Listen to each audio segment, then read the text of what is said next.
আলহামদুলিল্লাহ রাব্বিল আলামিন সালাতু ওয়াসসালামু আলা সাইয়্যিদিল মুরসালিন ওয়া আলা আলিহি ওয়া সাহবিহি আজমাইন।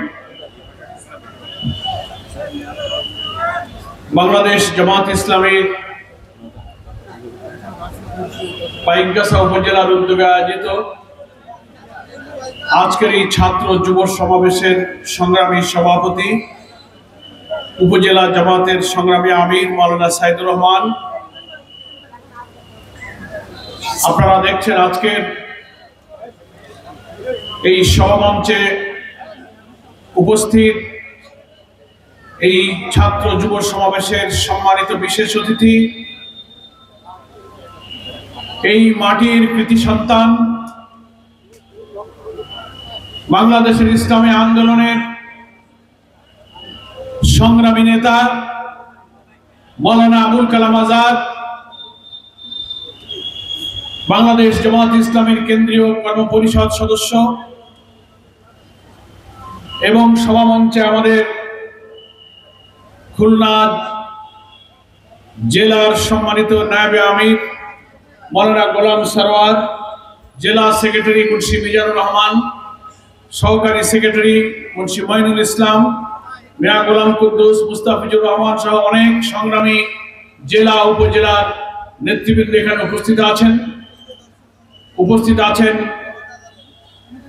সাংবাদিক বন্ধুগণ, বিভিন্ন রাজনৈতিক দল, বিশেষ করে ইসলামী আন্দোলন বাংলাদেশ সহ অন্যান্য রাজনৈতিক দলের সম্মানিত নেতৃবৃন্দ, মুআজ্জাজ উলামায়ে কেরাম,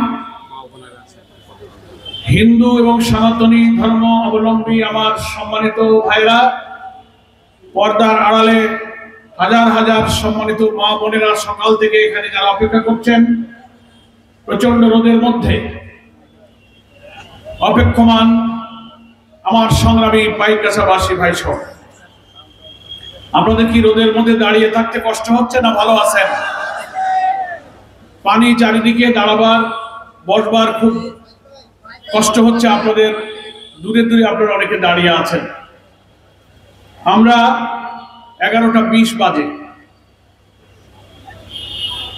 আমাদের আবুল কালাম আজাদ ভাই বললেন 11:30টার মধ্যে মিটিং শেষ করে আমাদের কয়রায় রওনা দেওয়ার পরিকল্পনা ছিল। বৃষ্টি সকাল থেকে হচ্ছিল। ইসলামী ছাত্র শিবিরের সংগ্রামী সেক্রেটারি জেনারেল নুরুল ইসলাম আজকের বিশেষ অতিথি, তিনি আসবেন, তার জন্য আমরা অপেক্ষা করছি। ইনশাআল্লাহ কিছুক্ষণের মধ্যে তিনি এসে গেলে তিনি বক্তব্য রাখবেন, আপনারা বক্তব্য শুনবেন ইনশাআল্লাহ। আমি সংক্ষেপে আপনাদের খেদমতে কিছু বক্তব্য রাখতে চাই। বক্তৃতা তো শুনলাম যে কয়জনের, বক্তৃতা তো সব হয়ে গেছে নাকি বলেন? আজকের সমাবেশটা হচ্ছে ছাত্র এবং যুব সমাবেশ নাকি বলেন? এখন আপনারা ভাবতে পারেন যে না, আজকের সমাবেশে তো অনেক বুড়ো মানুষও দেখতেছি, হ্যাঁ, দাড়ি পাকা, বয়স হয়ে গেছে।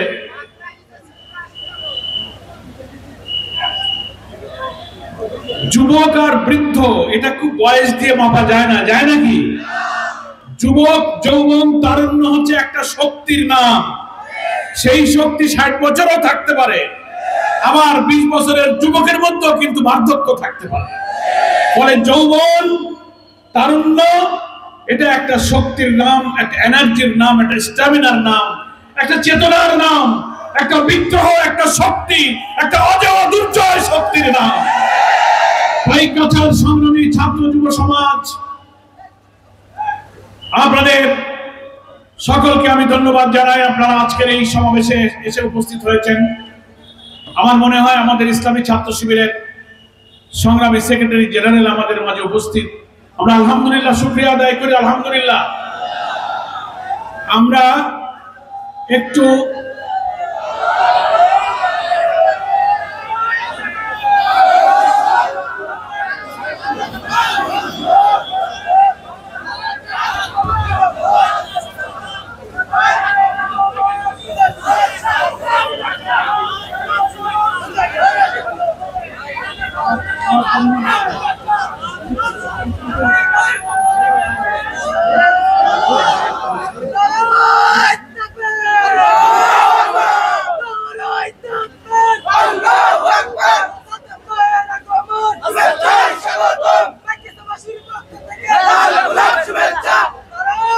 আলহামদুলিল্লাহ আমাদের চিন্তাটা একটু মুক্ত হয়েছে নাকি বলেন?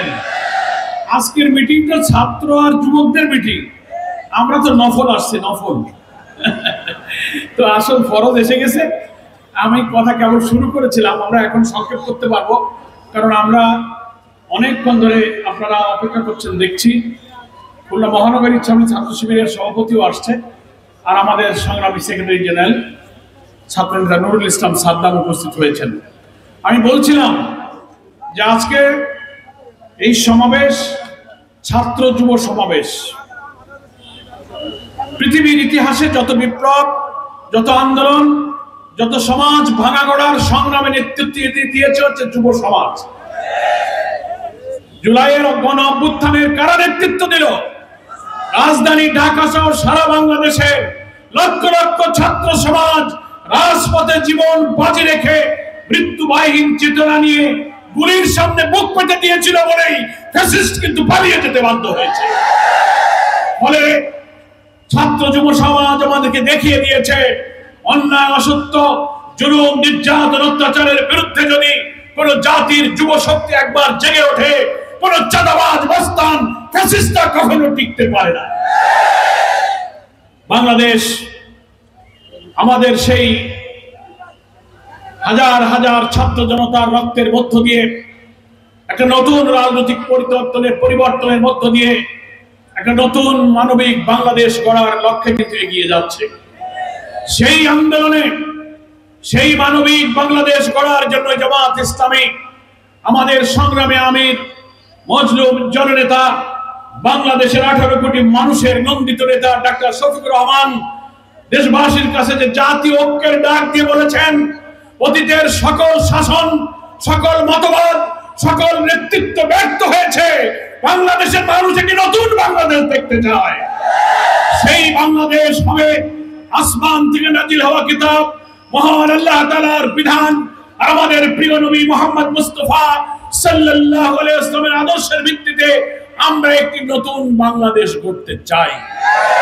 যে বাংলাদেশে হিন্দু, মুসলিম, বৌদ্ধ, খ্রিস্টান, নারী, পুরুষ, যুবক, বৃদ্ধ, শিশু, ব্যবসায়ী, শ্রমিক, পেশাজীবী সমস্ত শ্রেণী পেশার মানুষ একটি শান্তিপূর্ণ, ইনসাফপূর্ণ, বৈষম্যহীন একটি মানবিক বাংলাদেশ উপহার পাবে। প্রিয় ভাইরা আমার, আমরা সেই বাংলাদেশ গড়ার সংগ্রামেই কিন্তু সেই আন্দোলনের সহযোদ্ধা, নাকি বলেন? আমরা সবাই জানি পৃথিবীতে মহান আল্লাহ তাআলা আমাদেরকে সৃষ্টি করেছেন যে আমরা মানুষের কল্যাণ করব। দুঃখী, বঞ্চিত, অনাহারী, অভাবী, অন্নহীন, নির্যাতিত মানুষের পাশে দাঁড়িয়ে মানব জাতির কল্যাণ সাধনের জন্যই কিন্তু আল্লাহ তাআলা আমাদেরকে সৃষ্টি করেছেন। কোরআন মাজিদে আল্লাহ পাক বলছেন, আউযু বিল্লাহি মিনাশ শাইতানির রাজীম, বিসমিল্লাহির রহমানির রহিম, কুনতুম খায়রা উম্মাতিন উখরিজাত লিন-নাস তা'মুরুনা বিল মারুফ ওয়া তানহাউনা আনিল মুনকার।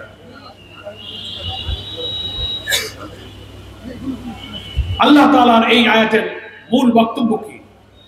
কুনতুম খায়রা উম্মাহ, তোমরাই হচ্ছে উত্তম জাতি, উত্তম জাতি, উত্তম কওম, উত্তম দল। পৃথিবীতে তোমাদের আবির্ভাব ঘটেছে, তোমরা এসেছো, তোমাদের পাঠানো হয়েছে গোটা বিশ্ববাসীর মানবতার কল্যাণের জন্য। উখরিজাত লিন-নাস, এখানে নাস শব্দটা ব্যবহার করা হয়েছে। নাস শব্দটার অর্থ কি? মানুষ। নাস শব্দের অর্থ কি? মানুষ। এখানে তো বলা হয়নি শুধু মুসলমান অথবা অন্য ধর্ম বা হিন্দু। উখরিজাত লিল-মুসলিম তো বলা হয়নি, উখরিজাত লিন-নাস বলা হয়েছে, নাকি বলেন? তার অর্থ হলো মানুষ হিসেবে দুনিয়াতে যত মখলুক, আশরাফুল মখলুকাত, যে বর্ণের, যে ধর্মের, যে পেশার হোক না কেন, আল্লাহ তাআলা সকলের কল্যাণের জন্যই কিন্তু আমাদেরকে সৃষ্টি করেছেন। সেই কল্যাণ কিসে আসবে? কল্যাণের অর্থ কি? কল্যাণ হলো মানুষ তার ইনসাফ, তার পাওনা, তার হক যেন বুঝে পায়। তার খাওয়া, পড়া, শিক্ষা, চিকিৎসা, বাসস্থান, তার জীবনের নিরাপত্তা, মান, সম্মান, ইজ্জত, যার যা প্রয়োজন তা যেন সে ঠিক মতো পায়। এটাই হচ্ছে মানুষের কল্যাণ, নাকি বলেন? ভিন্ন মতের উপরে কোন দলের উপরে, কোন ব্যক্তির উপরে, সম্পত্তির উপরে, ইজ্জতের উপরে কোন হামলা হবে না, আক্রমণ হবে না, নির্যাতিত হবে না, বৈষম্য হবে না, আইন আদালতে ইনসাফ পাবে, অর্থনীতিতে নিপীড়ন থাকবে না, শোষণ থাকবে না, দুর্নীতি থাকবে না, লুটপাট থাকবে না, চাঁদাবাজি থাকবে না। এমন অর্থনীতি হচ্ছে মানুষের কল্যাণকর অর্থনীতি। এটা কোথা থেকে আসবে, কোথায় পাওয়া যাবে? 24-এর ছাত্রগণ অভ্যুত্থানের আন্দোলনে আমাদের বিশ্ববিদ্যালয়, কলেজ, মাদ্রাসা, স্কুলের ছাত্র সমাজ যখন রাজপথে নেমে এসে স্লোগান দিয়েছিল, তাদের একটা স্লোগান ছিল, উই ওয়ান্ট জাস্টিস, আমরা সুবিচার চাই। জাস্টিস মানে কি? সুবিচার। এই সুবিচার চায় আমাদের ছাত্ররা, চায় বাংলাদেশের মানুষ, আপনারাও চান, আমরাও সেই সুবিচার চাই। কিন্তু সেই সুবিচার কি কোনো মানুষের আইন দ্বারা হতে পারে? সেই সুবিচার কি কোনো মানুষের শাসনে হতে পারে? সে সুবিচার মানুষ করতে পারে না। এই কারণে যে মানুষ ভয় পায়, মানুষ লোভে দুর্বল হয়, মানুষ স্বার্থপর হয়, মানুষ তার নফস, তার শয়তানের ওয়াসওয়াস হয়, যে কোনো দিকে পক্ষপাতিত্ব করতে পারে, সে কখনো দুর্বলতা দেখাতে পারে, নিরপেক্ষ হয় না। সুবিচার মানুষের দ্বারা, মানুষের আইনে হতে পারে না। সুবিচার হচ্ছে আসমান থেকে নাজিল হওয়া কিতাব, মহান আল্লাহ তাআলা আমাদের জন্য যে বিধান দিয়েছেন, সেই বিধানের মধ্যেই রয়েছে আমাদের সুবিচার। ওই বিধানের ভিত্তিতে যদি পার্লামেন্ট তৈরি হয়, রাষ্ট্র চলে, অর্থনীতি চলে, গভর্নমেন্ট চলে, কোর্ট চলে, ব্যবসা বাণিজ্য চলে, শিক্ষা চলে, কৃষি চলে, কলকারখানা চলে, ওই বিধান দিয়ে যদি চলে, সেখানেই সুবিচারের ব্যবস্থা কায়েম হতে পারে। আল্লাহ তাআলা সূরা হাদীদের মধ্যে বলছেন, লাকাদ আরসালনা রুসুলানা বিল বাইয়িনাতি ওয়া আনজালনা মাআহুমুল কিতাবা ওয়াল মিজান লিয়াকুমান নাসু বিল কিসত ওয়া আনজালনাল হাদীদ ফিহি বাসুন শাদীদ ওয়া মানাফিউ লিন-নাস। কি বলছেন? আল্লাহ পাক বলছেন, আমি রাসূলগণকে পাঠিয়েছি। লাকাদ আরসালনা রুসুলানা, বহু বছর যত রাসূল এসেছে, আল্লাহ বলছেন আমি সব রাসূলদেরকে পাঠিয়েছি। লাকাদ আরসালনা রুসুলানা বিল বাইয়িনা, বাইয়িনা দিয়েছি, বিধিবিধান দিয়েছি, কিতাব দিয়েছি, মিজান দিয়েছি, একটা রাষ্ট্র শক্তি তোমাদের কি দিয়েছি, আনজালনাল হাদীদ, একটা শক্তি, একটা পাওয়ার, একটা গভর্নমেন্ট, একটা সালতানাত আমি তোমাদেরকে দিয়েছি। কি কারণে? তার আগে আল্লাহ বলছেন, লিয়াকুমান নাসু বিল কিসত। কিসত মানে সুবিচার, ইনসাফ, জাস্টিস, ন্যায়। বৈষম্যহীন সমাজ, এর নাম হচ্ছে কিসত। লিয়াকুমান নাসু বিল কিসত, সমস্ত মানব জাতি, এই নাস শব্দ আবার এখানে বলা হয়েছে। হোল ম্যানকাইন্ড, বিশ্ব সভ্যতা, যে ধর্ম, যে বর্ণ, যে ভাষার, যে রঙের হোক, সকল মানুষ যেন যার যা হক, যার যা অধিকার ফিরে পায়, তার উপরে মানে খাড়া হওয়া, প্রতিষ্ঠিত হওয়া, এস্টাবলিশড হওয়া, স্থাপিত হওয়া, দাঁড়িয়ে যাওয়া। গোটা বিশ্ব সভ্যতা, বিশ্ব মানবতা যেন ইনসাফের উপরে দাঁড়িয়ে থাকতে পারে, সেই জন্য রাসূল, কিতাব, বাইয়িনা, মিজান এবং একটা রাষ্ট্র শক্তি তোমাদেরকে দান করেছে। কে বলছেন এই কথা? আল্লাহ তাআলা বলছেন, এই বাইয়িনার মধ্যে, এই মিজান, মানদণ্ড, এই কিতাব, আল্লাহর বিধান, হুদাল লিন-নাস, আল্লাহর পক্ষ থেকে পাঠানো আইন।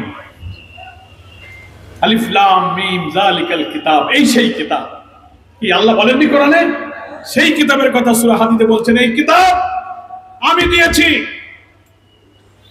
এই কিতাবের আইন, এই বাইয়িনা, এই ইনসাফ, এই মানদণ্ড রাষ্ট্র শক্তি হাতে পেলে, ফিহি বাসুন শাদীদ ওয়া মানাফিউ লিন-নাস, রাষ্ট্র সুশাসন জারি করার মধ্য দিয়ে মানবতার কল্যাণ সাধন করবে, এমন একটা রাষ্ট্র গঠন করলেই কেবল ইনসাফপূর্ণ সমাজ কায়েম করা সম্ভব হবে। তাহলে রাষ্ট্র কায়েম করার জন্য আইন কানুন সব তো আল্লাহ দিয়ে দিয়েছেন আমাদের, নাকি বলেন? মানুষের কাছে কোনো সুবিচার নেই। সমাজতন্ত্র, পুঁজিবাদ, ধর্মনিরপেক্ষতা, জাতীয়তাবাদ, পশ্চিমা অর্থনীতি, ব্রিটিশের আইন করা গোলামী সভ্যতার বিচার ব্যবস্থা, জুডিশিয়ারি, যত কিছু দুনিয়াতে জারি হয়েছে, কোনটার মধ্যে সুবিচার নাই। একমাত্র সুবিচার হচ্ছে ইসলামের মধ্যে। আল্লাহ বলছেন, ইন্নাদ দীনা ইনদাল্লাহিল ইসলাম, নিশ্চয়ই একমাত্র ইসলামই হচ্ছে আল্লাহর মনোনীত জীবন বিধান সুবিচার ব্যবস্থা। ইসলাম is only the complete and balanced code of life. ইসলামই হচ্ছে ভারসাম্যপূর্ণ একটা সুন্দর মানুষের জন্য আল্লাহর মনোনীত জীবন ব্যবস্থা।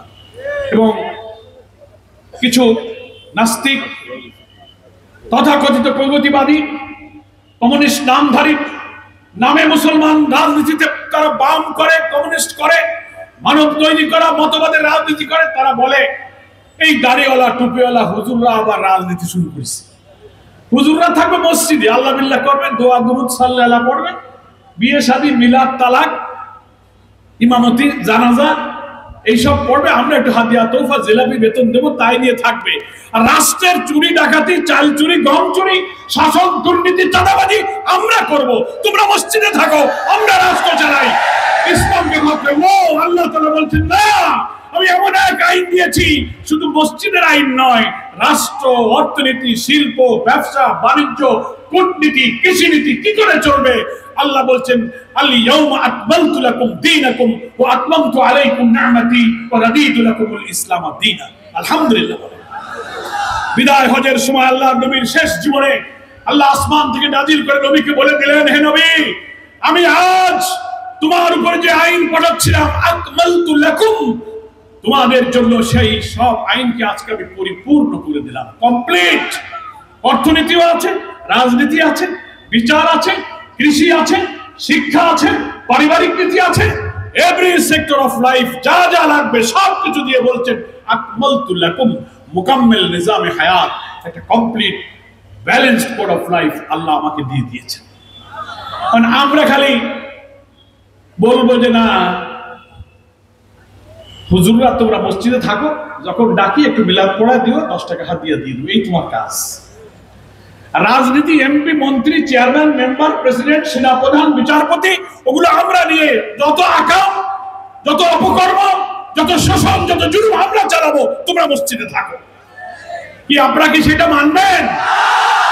বাংলাদেশের তরুণ যুব সমাজ এখন ইসলাম কোরআন পড়তে শিখেছে, তারা বুঝে ফেলেছে যে আমার মালিক, আমার রব রাষ্ট্র ব্যবস্থা আমাকে দান করেছেন, আলহামদুলিল্লাহ। এইটার নাম হচ্ছে লিয়াকুমান নাসু বিল কিসত, বিশ্ব মানবতার মুক্তির জন্য সুবিচারপূর্ণ ব্যবস্থা হচ্ছে আল্লাহর আইন। এখন এই আইন, এই সুবিচার কিভাবে হবে? বাংলাদেশের পার্লামেন্টারি সিস্টেম অফ ডেমোক্রেসি, সংসদীয় এই রাজনীতির ব্যবস্থায় আইন হয়েছে প্রতি 5 বছর পর পর ভোটের জন্য জনগণের কাছে যাবে। 91-92% মুসলমানের এই দেশে এই সুযোগ এই আইনেই আছে। আমরা যদি মুসলিম জনতাকে, এমনকি হিন্দু, বৌদ্ধ, খ্রিস্টানকে বোঝাতে পারি, সৃষ্টিকর্তার আইন যেখানে চালু হয়, আল্লাহর সূর্য, আল্লাহর আলো, বাতাস, পানি যেমন সকলকে কল্যাণ দেয়, সৃষ্টিকর্তার বিধান হিন্দু মুসলিম সকলকেই কল্যাণ দিতে পারে। এখন হিন্দুরাও বলতে শুরু করেছে।